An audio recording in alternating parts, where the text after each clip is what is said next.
Hey everyone, and welcome. Today we're going to pull back the curtain on the cloud and really dig into the incredible architecture that powers pretty much everything we do online. Oh, and just a quick heads up, all of our sources and any extra details are linked for you down in the description. All right, let's grab our virtual hard hats and start drawing up the blueprints. It really does feel like magic, doesn't it? You click one button and suddenly you can launch applications, deploy services, and tap into what feels like a totally bottomless pool of resources. I mean, that's the whole promise of the cloud, right? Immense power delivered with unbelievable simplicity.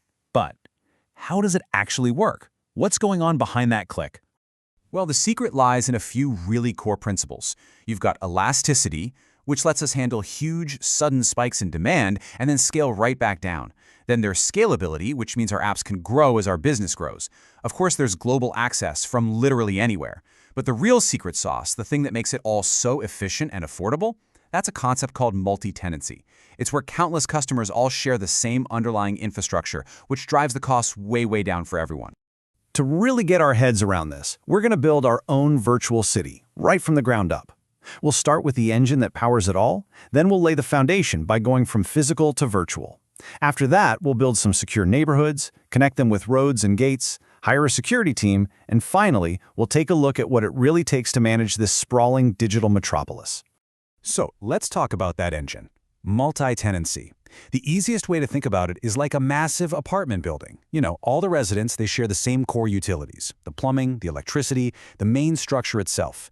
And that is way more efficient and cost-effective than every single person building their own house from scratch, right? Well, that's the hidden power of the cloud in a nutshell. Okay, now it's time to actually lay the foundation for our digital city. And the first, most fundamental step is this huge shift away from clunky, old-school physical hardware to a super flexible, software-based blueprint.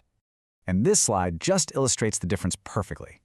Back in the day, if you needed 100 servers, that meant 100 physical boxes, each taking up space, sucking up power, and needing its own network cable.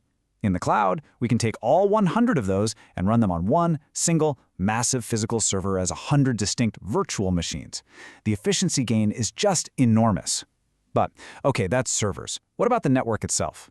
That is where this amazing concept called Network Function Virtualization, or NFV, comes into play. It's the technology that lets us do the exact same thing, but for our network gear. We take the physical routers, the switches, the firewalls, and we turn them all into virtual appliances that just run as software. So now, our entire networking toolkit, it's virtual. We have all the same pieces, routers, switches, firewalls, you name it, and they have the exact same functionality as the hardware versions. But now, they're just lines of code. We can deploy a new firewall or reconfigure a switch with the click of a button. It gives us this incredible, mind-blowing flexibility. Okay, with our virtual foundation and our software tools in place, it is time to start building. And the very first thing we need is a secure, private space for our applications to live. Think of it as a walled-off neighborhood in our growing city. This is called a virtual private cloud, or VPC. It's your own logically isolated section of the public cloud. You control everything, the network, the IP addresses, who gets in or out. It's really the fundamental building block for security and for keeping everything organized. The gated community analogy is just perfect. Inside that VPC, your applications, your web servers, your databases, all that important stuff can run safely, completely separated from the applications of all the other tenants in the cloud. You can even create multiple VPCs for, say, different departments or different projects. Okay, so we have our secure neighborhoods, but a city of isolated islands isn't very useful, is it? We need to build the infrastructure. We need roads, we need highways, and we need gates to connect all these neighborhoods to each other and, of course, to the outside world. Now, to connect all of our different neighborhoods, our VPCs, together, we use something called a transit gateway. Honestly, the easiest way to think of this is like a central highway roundabout for your entire cloud. All the traffic between your different VPCs flows through this single, easy-to-manage hub. But what if you need to open up part of your city to the public? For that, you need an internet gateway. This is basically the main gate. It connects your VPC directly to the internet, allowing anyone in the world to get to your public-facing web servers, for example. Now, some of the residents inside our private neighborhoods might need to get out to the internet, maybe to download software updates, but we definitely don't want anyone from the outside being able to get in. A NAT Gateway is the perfect tool for this. It's like a special one-way exit gate. It lets traffic out, but it blocks any uninvited traffic from coming in. And what if your company needs to connect its city to, say, a business partner city, and that city is located in a completely different cloud? A VPC endpoint acts like a secure private sky bridge. It creates a direct connection between the two VPCs, completely bypassing the public internet for maximum security and performance. It's pretty cool.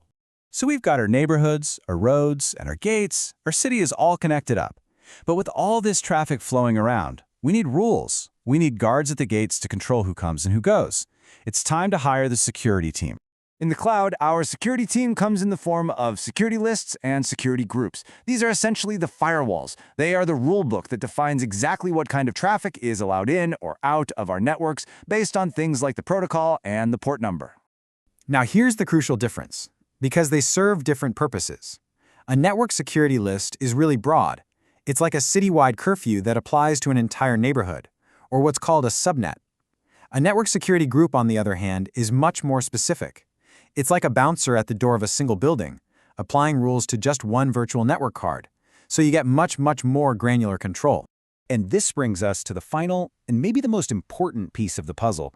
We have this incredibly powerful, flexible set of tools to build our city, but with all that great power comes a pretty significant trade-off. And this is a key point that Professor Messer highlights in the source material. The more granular your tools become, like those really specific network security groups, the more complex the administration gets. Every single additional rule, every new connection, it adds another layer that you have to manage. So we've done it. We've gone from a totally blank slate to a thriving digital metropolis. We've got our secure neighborhoods, efficient roadways, and guarded gates.